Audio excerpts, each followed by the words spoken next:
আলু দিয়ে বান মাছের ঝোল রান্না করতে প্রথমে কড়াইয়ে সর্ষের তেল গরম করে মাছগুলো ভালো করে ভেজে নিতে হবে। এবার ওই তেলে আলুগুলো লবণ হলুদ দিয়ে ভেজে তুলে রাখতে হবে। কড়াইয়ে আর কিছুটা তেল দিয়ে গোটা জিরে, শুকনো লঙ্কা, গোটা গরম মশলা ফোড়ন দিয়ে নাড়াচাড়া করে পেঁয়াজ কুচি দিয়ে লাল করে ভেজে নিতে হবে। পেঁয়াজ ভাজা হলে টমেটো দিয়ে ভাজতে হবে।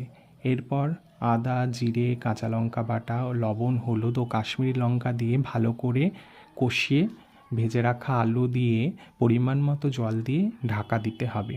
এবার ঢাকা খুলে আলু সিদ্ধ হলে ভাজা মাছ দিয়ে কিছুটা কষিয়ে জল দিয়ে আবারও কিছুটা ফুটতে দিতে হবে।